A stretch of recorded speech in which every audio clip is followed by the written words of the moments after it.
Yo guys, ketemu lagi dengan kita di sini ya, masih di segmen Global Info, di mana nanti di sini kalian bisa dapetin info terbaru dan terpanasnya guys. Oke, hari ini tanggal 29 Agustus 2023 ya. Dan seperti biasanya, tidak bosan-bosannya guys, kita selalu ingatkan buat teman-teman semua untuk selalu mematuhi protokol kesehatan dimanapun kalian berada ya.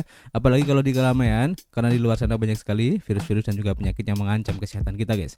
Oke, kita langsung saja melihat bagaimana update dari Global Crypto Market Cap seperti yang terlihat di sini ya. Dari data Coin Market Cap menunjukkan adanya kenaikan tipis banget guys di 0,43%, dan tentu saja ini adalah efek kontribusi dari Bitcoin dan juga rival-rivalnya ya. Dimana dalam waktu 24 jam ini untuk Bitcoin masih bisa dibilang sideways ya, dan perubahannya masih merah di 0,54%, disusul oleh Ethereum juga merah di 0,59%, BNB juga sama ya di 0,38%, SRP juga sama di 0,75% ya, dan rata-rata perubahannya ada di 0 sampai 1% aja ya kalau kita lihat di sini, meskipun ada beberapa ya altcoin yang hijau juga guys. Dan untuk informasi dari Fear and Greed Index juga menunjukkan sudah mulai ada kenaikan meskipun tipis ya di 35, dan masih di area fear ya. Artinya para investor masih agak ragu-ragu untuk masuk ke market lagi, dan kita doakan aja semoga ini bisa berlanjut ya dan bisa menaikkan indeks dari Fear and Greed ini, sehingga akan menjadi acuan ya bahwa para investor juga sudah mulai tertarik lagi untuk masuk ke market guys. Kemudian kalau kita lihat ya bagaimana perubahan yang terjadi dari pergerakan harga Bitcoin sesuai yang terjadi atau yang tertera ya dari grafik di sini guys, masih terlihat sideways ya. Kita perhatikan di sini untuk close candle-nya juga bisa dibilang tidak jauh berbeda kalau kita bandingkan dengan beberapa hari kemarin guys ya. Dan harga di 26.000 ini masih menjadi titik support yang masih bisa dibilang cukup kuat ya, dimana pergerakan harganya bolak-balik di area situ saja guys ya. Dan kita doakan aja semoga akan terjadi atau akan ada informasi yang cukup menarik ya, yang bisa men-trigger kenaikan dari harga Bitcoin ini, sehingga mencoba untuk tes kembali di harga 27.000 ya. Tapi tidak menutup kemungkinan dengan adanya pola yang terbentuk di sini ada base drop base ya, maka selanjutnya biasanya juga akan ada drop lagi. Dan untuk saran aja ya buat teman-teman yang mencari tempat-tempat di mana untuk DCA yang bagus, bisa tunggu di harga sekitar 24.000 atau di 24.500 guys ya. Nanti kita akan update lagi, dan kita langsung saja yang melihat bagaimana info hari ini ya. Yang pertama kita lansir dari harian newsbtc.com ya, dan di sini diinformasikan bahwa XRP Labs ini mengungkapkan ya adanya sidechain untuk kontrak cerdasnya, khususnya untuk buku besar dari XRP Ledger guys. Nah, pertanyaannya, apa arti bagi altcoin ini guys? Jadi hari ini ya XRPL Labs membocorkan perkembangan terbarunya yang diberi nama Sahau Ledger, sebuah sidechain kontrak pintar yang diintegrasikan ke dalam ekosistem XRP Ledger atau XRPL, dan hal ini dikatakan akan meningkatkan kemampuan XRP Ledger ya, mendorongnya selangkah lebih dekat ke adopsi retail yang lebih luas guys. Pengumuman oleh XRP Labs, otak di balik wallet penyimpanan mandiri XRP Ledger yang bernama Sham, telah menghidupkan kembali kegembiraan di dalam komunitas yang mengarah pada kemajuan yang signifikan ya untuk altcoin ini guys. Namun sejauh ini ya, altcoin ini tetap berada di posisi merah, turun 1% dalam 24 jam terakhir ini. Pada tanggal 28 Agustus, XRPL Labs menyampaikan integrasinya dengan Sahau Ledger, menjadikannya sebagai langkah yang ambisius ya untuk memperkenalkan fitur multifacet ke XRP Ledger.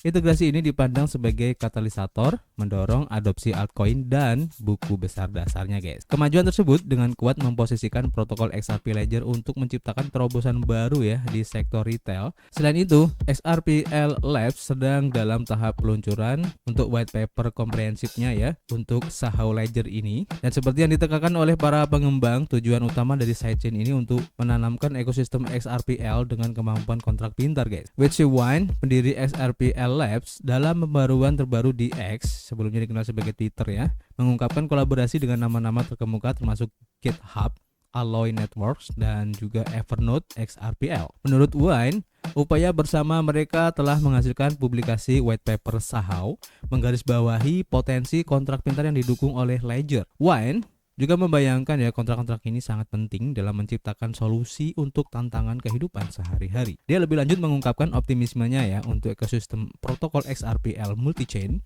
menekankan kombinasi ketahanan XRPL mainnet yang telah terbukti dengan potensi hooks yang tak terbatas. Selain itu ya, Wine juga memberikan petunjuk tentang pembaruan di masa mendatang untuk wallet Sam yang menunjukkan dukungan untuk beberapa jaringan protokol XRPL, terutama XRPL mainnet dan juga Sahau. Menurut pendirinya Intinya ini adalah langkah yang bertujuan ya untuk mencapai visi menyeluruh dari adopsi retail XRP.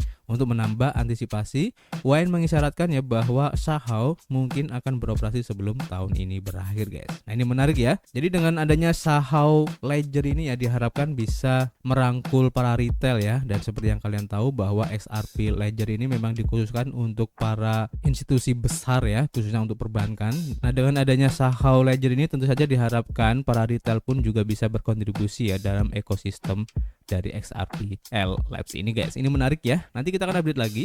Dan kita lanjut ke informasi berikutnya ya. Kita lansir dari harian CryptoSlate, di mana di sini diinformasikan ya bahwa Binance ini mempertimbangkan untuk segera keluar ya dari pasar Rusia guys. Nah ini menarik juga ya.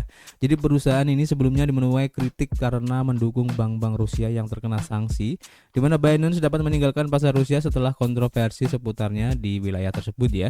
Ini berdasarkan Wall Street Journal pada 28 Agustus kemarin melaporkan guys. Dalam sebuah pernyataan yang dikutip oleh surat kabar tersebut ya, salah satu perwakilan dari Binance mengatakan bahwa semua opsi ada di atas meja, termasuk keluar sepenuhnya. Berita tentang potensi keluarnya Rusia datang bersama dengan pembaruan pada saluran Telegram Rusia perusahaan yang umumkan beberapa aturan baru untuk pengguna bursa P2P. Binance menyatakan bahwa pengguna Rusia sekarang dapat berdagang di platform P2P dalam mata uang fiat dalam rubel saja, dan bahwa opsi ini dibatasi untuk pengguna yang diverifikasi KYC yang tinggal di Rusia guys. Selain itu ya, aturan baru menyatakan bahwa pengguna yang tinggal di luar Rusia tidak dapat lagi memperdagangkan rubel di bursa P2P. Para pengguna tersebut juga dilarang berdagang dengan euro, dolar Amerika Serikat, dan hryvnia Ukraina atau UEH. Tampaknya juga bahwa rubel tidak lagi menjadi pilihan bagi pengguna non-Rusia.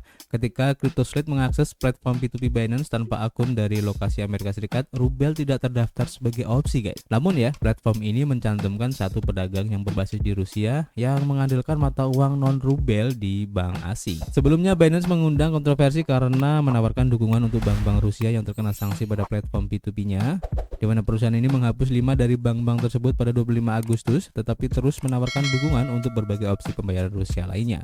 Sekitar 16 bank dan saluran pembayaran terdaftar tersedia pada saat itu guys. Laporan terpisah dari Wall Street Journal pada 22 Agustus menyatakan bahwa pengguna Rusia melakukan transaksi sebesar 428 juta dolar ya dalam perdagangan P2P Binance antara bulan Oktober dan Maret. Laporan tersebut juga mengatakan bahwa Departemen Kehakiman Amerika Serikat atau DOJ sedang menyelidiki Binance atas kemungkinan pelanggaran sanksi sejalan dengan laporan sebelumnya ya pada bulan Mei. Kontroversi saat ini terutama menyangkut bursa P2P Binance daripada bursa utamanya. Binance memperlakukan batasan akun di bursa utamanya pada April 2022 untuk mematuhi sanksi terhadap Rusia. Sejak itu Binance telah mencabut batasan tersebut tanpa kontroversi guys. Semakin menarik ya mengikuti perkembangan dari Binance ini, dan kita akan update lagi nanti guys ya. Kita lanjut ke informasi berikutnya ya. Kita lansir dari harian Protos, di mana di sini diinformasikan bahwa SEC mengatakan bahwa NFT ini adalah sekuritas dalam kasus penting guys. Impact Theory, sebuah perusahaan media yang menjual NFT untuk mendanai operasinya, telah menyetujui perintah penghentian dari SEC ya, yang menuduh bahwa penjualan NFT ini merupakan penawaran sekuritas yang tidak terdaftar guys. Perintah tersebut menuduh bahwa Impact Theory menjual beberapa tingkatan NFT untuk mendanai operasinya dan berjanji akan memberikan nilai yang luar biasa kepada pembeli NFT. Secara khusus mereka mengatakan kepada investor bahwa mereka akan memastikan ya bahwa mereka melakukan sesuatu yang menurut standar yang masuk akal, orang-orang mendapatkan nilai yang luar biasa besar. Perusahaan berulang kali menjelaskan bahwa NFT ini seharusnya mewakili mekanisme di mana masyarakat akan dapat menangkap nilai ekonomi dari pertumbuhan perusahaan yang mereka dukung. Impact Theory telah mengumpulkan sekitar 30 juta dolar ya dari pembeli NFT ini guys. Perusahaan telah setuju untuk membeli kembali NFT dan sekarang telah setuju untuk menghancurkan semua yang dimilikinya, menghilangkan royalti pada NFT yang ada, dan membuat rencana untuk terus mengembalikan dana kepada investor. Dan tentu saja kasus ini mewakili keterlibatan baru SEC dengan pasar NFT yang menguntungkan, yang mungkin mewakili pijakan dari upaya baru untuk membawa NFT ke dalam jurisdiksinya guys. SEC tentu saja ingin menyampaikan bahwa lebih banyak lagi yang akan datang. Namun komisaris SEC tidak sepakat dalam mendukung tindakan ini. Dengan komisaris Hester Pierce dan juga komisaris Mark Ueda merilis pernyataan yang merinci penyimpangan mereka. Pernyataan mereka secara khusus menjelaskan ya kekhawatiran mereka bahwa bahkan jika penjualan NFT di sini sesuai dengan uji HW, apakah kumpulan fakta ini merupakan salah satu yang menjamin tindakan penegakan hukum, guys. Mereka juga secara khusus menyoroti bahwa SEC tidak secara rutin ya melakukan tindakan penegakan hukum terhadap orang-orang yang menjual jam tangan, lukisan atau barang koleksi bersama dengan janji-janji yang tidak jelas ya untuk membangun merek dan dengan demikian meningkatkan nilai jual kembali barang-barang berwujud tersebut, guys. Jadi mulai lagi ya SEC ini mencari gara-gara di sektor lain yaitu NFT, dan ternyata dari dalam SEC sendiri pun ada pihak-pihak yang nggak setuju ya dengan keputusan yang diambil oleh SEC ini, dan ini menjadi salah satu isyarat bahwa masih ada di dalam SEC itu orang-orang yang sebenarnya setuju ya dengan perkembangan kripto hari ini dan juga berbagai aset yang mungkin berhubungan dengan kripto ya. Dan kita tunggu aja guys kira-kira dramanya seperti apa, nanti kita akan update lagi. Kita lanjut ke informasi berikutnya. Kita lansir dari harian Crypto Briefing ya. Dimana di sini diinformasikan bahwa kita lanjut ya ke informasi berikutnya guys, dan anggap aja ini sebagai intermezzo aja mungkin buat teman-teman semua yang lagi mencari project baru ya, khususnya untuk project meme. Dan di sini diinformasikan dari Crypto Briefing bahwa ada meme coin baru yang bernama Sinu yang bertujuan untuk menarik para whales dari Shiba Inu guys. Nah, ini menarik ya. Jadi paus yang keluar dari Shiba Inu mungkin telah menemukan berlian baru yang memiliki tokenomics yang menarik ya dan patut untuk diperhatikan guys. Sensei Inu, sebuah meme coin baru, telah meluncurkan presale dan analisis on-chain menunjukkan bahwa paus Shiba dapat mengklaim bagian mereka guys. Paus yang keluar dari Shiba mungkin telah menemukan berlian baru yang menarik dengan tokenomics yang menarik untuk ditonton. Sensei Inu atau Sinu bertujuan untuk menantang Shiba untuk memperebutkan posisi teratas dalam meme coin, di mana proyek ini memperkenalkan mekanisme konsensus baru ya dan unik yang disebut proof of value, di mana para anggota diberi penghargaan atas kontribusi mereka terhadap komunitas kripto guys. Sensei Inu ini adalah sebuah ekosistem di mana anggota komunitas dihargai berdasarkan keterampilan dan pengetahuan mereka ya melalui permainan trivia.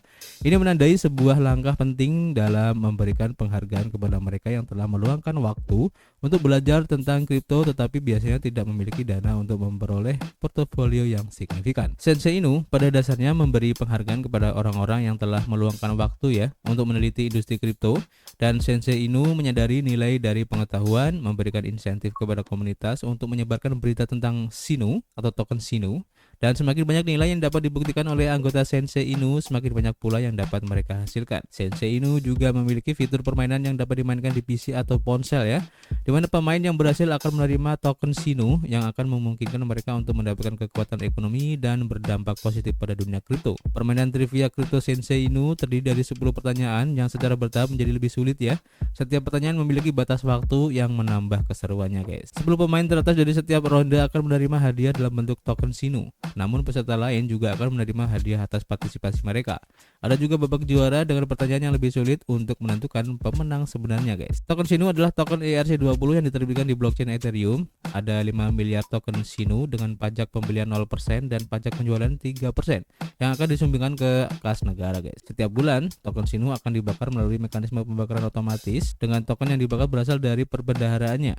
Akibatnya pasokan token Sinu akan turun seiring waktu, dan presale Sensei Inu saat ini sedang berlangsung guys, dan memberikan kesempatan kepada para penggemar meme coin untuk terlibat sedini mungkin guys. Jadi buat teman-teman semua yang mungkin tertarik ya untuk investasi di project Sensei Inu dengan tokennya Sinu ini, saat ini sedang ada presale dan kalian bisa manfaatin kesempatan ini ya untuk bisa ikut serta ya atau berpartisipasi dalam presale-nya guys. Oke, kita lanjut ke informasi berikutnya ya. Ini intermezzo berikutnya ya, mungkin aja kalian ingin mengetahui kabar terbaru ya dari OpenAI yang pernah merilis ChatGPT ya. Seperti yang dilaporkan dari Cointelegraph, di mana di sini diinformasikan bahwa OpenAI ini akan segera memulai debut untuk ChatGPT Enterprise guys. Nah, ini menarik ya. Di mana ChatGPT Enterprise ini diklaim 4 kali lebih kuat dari versi konsumennya guys. Jadi OpenAI juga mengklaim bahwa GPT ini 2 kali lebih cepat daripada GPT-4 dengan standar privasi dan keamanan yang ditingkatkan. OpenAI sebagai pencipta alas kecerdasan buatan ChatGPT telah merilis ChatGPT Enterprise versi chatbot yang konon lebih cepat ya, lebih aman dan lebih kuat untuk bisnis. Perusahaan menjelaskan dalam sebuah postingan pada 28 Agustus bahwa ChatGPT Enterprise menawarkan akses tak terbatas ke GPT-4 hingga 2 kali lipat kecepatan kecepatan kinerja dan dapat memproses 32.000 jendela konteks token untuk diinput. Karena satu token sesuai dengan sekitar 4 karakter teks bahasa Inggris, maka model 32.000 dapat memproses sekitar 24.000 kata teks dalam satu input guys, yang sekitar 4 kali lebih banyak daripada GPT-4 standar. OpenAI mengatakan bahwa ChatGPT Enterprise juga meningkatkan standar privasi dan keamanan GPT-4 karena tidak menggunakan data perusahaan untuk melatih model OpenAI dan sesuai dengan SOC 2 sebagai standar untuk mengelola data pelanggan. OpenAI mengatakan bahwa produk perusahaan diluncurkan setelah permintaan yang belum pernah terjadi sebelumnya ya untuk produk ChatGPT sejak diluncurkan pada 30 November,